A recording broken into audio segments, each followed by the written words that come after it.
Hey, Matt's here from GenerationD20.com. This is round 4 of the Magic Online Championship Series Season 9 in 2011. Playing M12 Sealed and waiting for my opponent to show up. Right now in the tournament, I am 3-0, and I am recording this audio after the fact.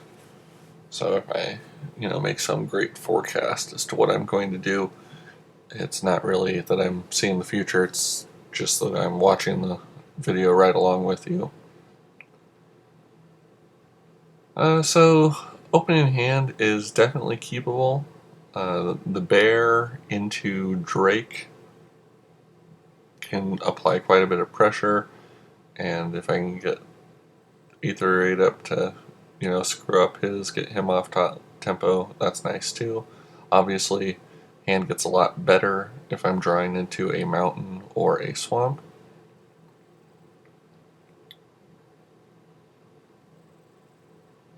So I'll play that out. Let's see what comes. Obviously, the hand gets a lot worse if I don't draw land, but I get a plains. So I know that I can play almost everything in my hand here.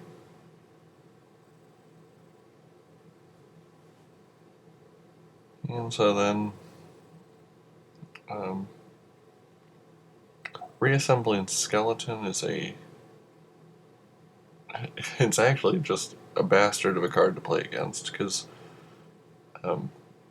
especially later when you have plenty of mana, it just is so hard to answer, and it shuts down one of your best creatures.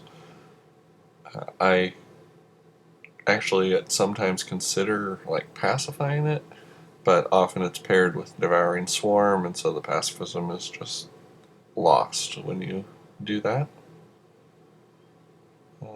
Here, my opponent got, a bomb rare. The Avenger can just wreak havoc if he goes unchecked. And I considered bouncing him and making him recast it, and then just going at it again. But I decided that pacifying him would work. I actually also considered attacking only with the bears and letting him tap. But then after a little bit more consideration, I just decided, well, why don't I get in for 5 damage? Or force him to block with a skeleton like he did. So get in for 3, but skeleton would have to come into play tapped, and that would mean he's not doing something else next turn. And in this case, the shade is perfect because Ring Flesh can pick him off. And I'm able to attack again with 5. The Veteran is nice because that allows me to apply a little bit more pressure. Certainly I'm hoping that he doesn't have a Demystify or Oblivion Ring or something to make that Gideon's Avenger a threat again. Although with Aether Adept there, it helps that I can at least bounce him to get rid of some of those counters that he's building up. Now at 8 life, I know that if he can't play something, or actually if he can't play 2 things on the attack, I can win. And so I'm hoping that he'll tap out for a creature. And it almost gets there. Casts the Assault Griffin for 4. This makes me slightly worried because he could have Stave Off, but I would assume that he would have used Stave Off earlier if he had it to get his Avenger free. So by doing that, I now have pretty much an open board for the attack to deal the lethal. And sure enough, opponent concedes. So 3-0 and up one game in round 4. This opponent is playing black, so Doom Blades aren't maybe as effective as they could be, but I still kept them in because something like the Avenger I would love to just be able to kill. And Doom Blades are going to, my 2 Doom Blades would give me that option against what can be a pretty awful threat. So I submitted, and my opponent, who knows, might have been going to the bathroom or something. These tournaments are incredibly long. I hadn't really anticipated that beforehand, but it goes all day. Now here's another pretty solid hand. Have availability of all of my colors. Have a 2-drop and a 3-drop, and a mind control, so I can be playing into a very powerful thing should he play an Avenger or something that I want to steal. He gets off to a pretty aggressive start, though. I think that the 2-1 soldier is actually more powerful in M12 than he was in M11. It's just, I don't know, because of the speed of the format, that 2 damage just plays into the aggressive builds a little bit better.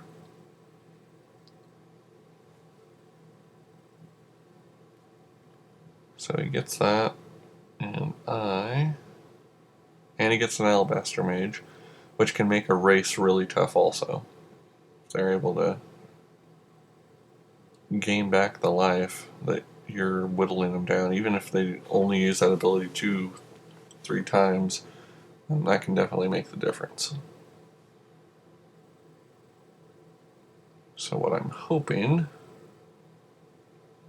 and he Doom Blades the looter, which some would call overkill, but in all honesty, if I was able to use the looter's ability to really start rifling through my deck, or even chump with the looter, would have been beneficial at this point because he's winning the creature war for the moment. So I put out the veteran, fully intending to trade when he attacks in. The kind of odd thing is I decided to trade with the elite whatever, because at this point, since no other creatures had hit the board, I was considering using mind control on the Alabaster Mage.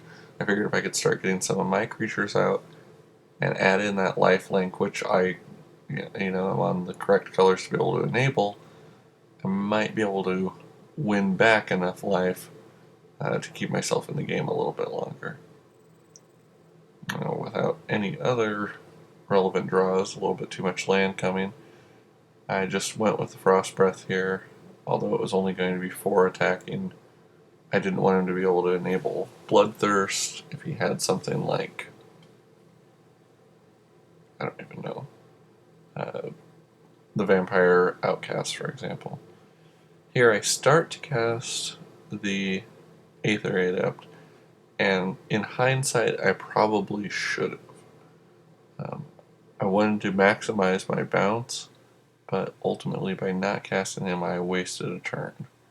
And so, even though he had cast nothing, he didn't actually end up losing anything to that turn because I didn't do anything with my turn. So if I could do it again, I would cast the Aether Adept before, just to have him out there. And so now, what do I want to bounce? And I decided to bounce the Alabaster Mage because I didn't want him to be able to bring down the Blood Rage with Bloodthirst. So I figured if I bounced the Mage, he would have to be attacking, probably attacking with the Blood Rage. And sure enough, he sends in the team. And this may have been a mistake. Rather than just trading straight up with the vampire, I play this stave off. And seeing, later on, I was thinking I need to kill multiple of his creatures with mine because I only have one creature there. And so, block this guy, kill him, and block one of his other creatures next turn. However, I may have been better off leaving that stave off for answering some other threats. So then here, I do mind control the Alabaster Mage, and rather than lifelink my Aether Adept attacking in, I decide to cast the Pride Guardian. I don't know which one's the right play. I mean, I could get 2 life for sure, or I could prevent 2 life on the attack. I guess the benefit of forcing him to attack is that also gets a blocker out of the way. Whereas when I put down the Pride Guardian, I'm basically telling him not to attack. So that's probably another shady area. Probably a mistake. And the board state is a little bit better, but my big empty hand is quite unfortunate. And he is... who knows what he's doing. Maybe I had to go back to the bathroom. Maybe it didn't go so well the first time. So here comes the Oblivion Ring. And this, I'm going to say, was a mistake on my part.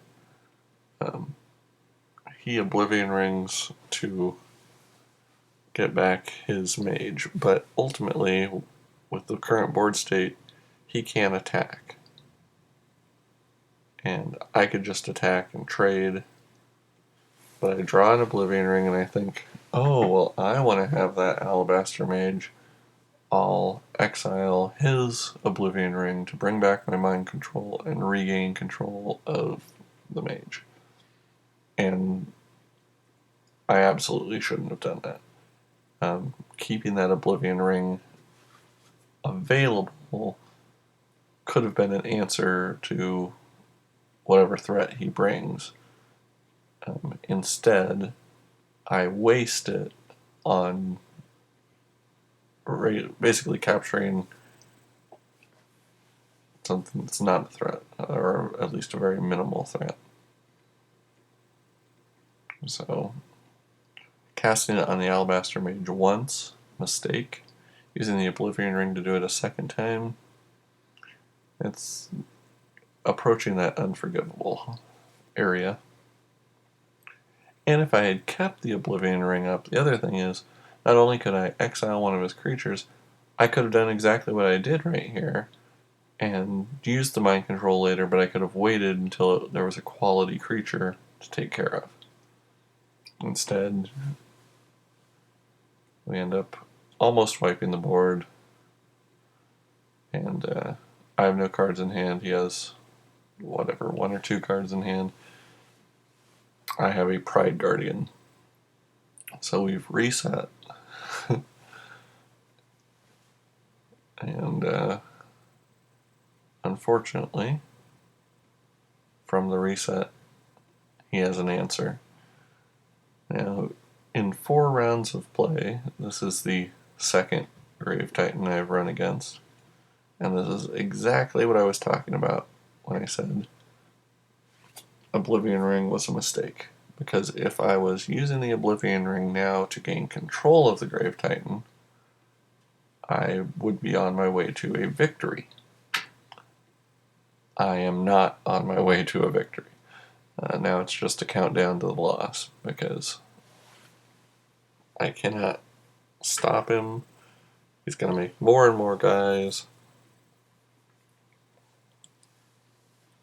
And while I can use my Pride Guardian to gain a little bit of life, he's going to get through for 8. And he'll get through for even more next turn. And I started to think, what do I even have in my deck that's an answer for him? And unfortunately, I have Doomblades, which are not an answer. I have Pacifism.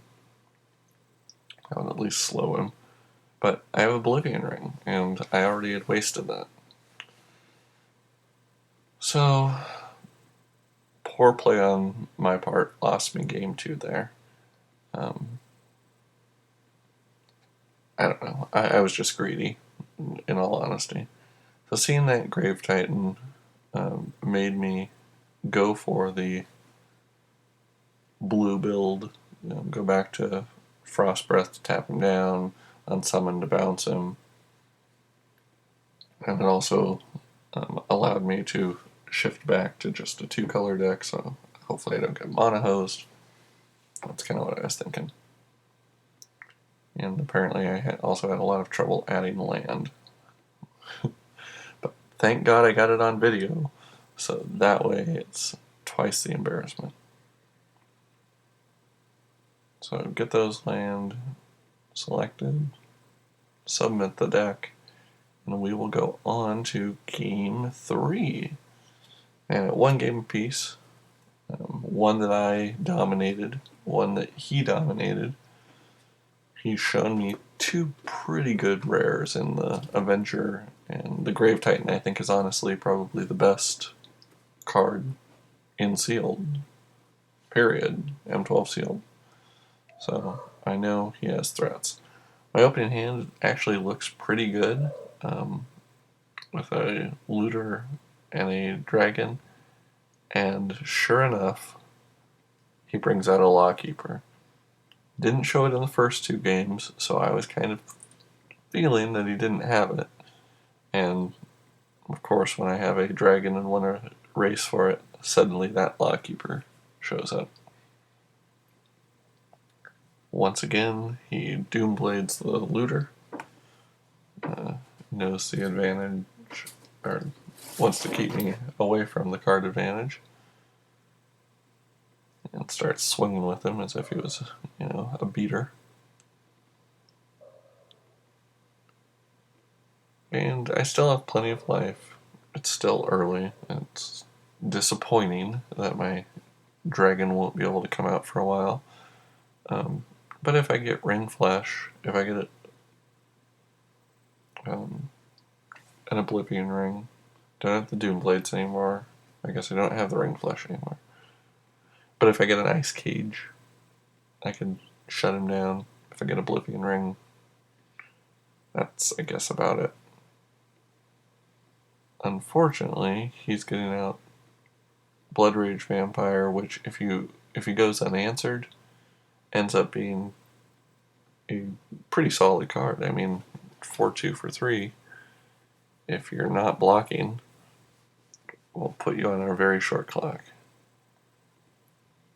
And even here, with the Lawkeeper up, if I do draw into a creature, there's a good chance he'll be able to just tap it down.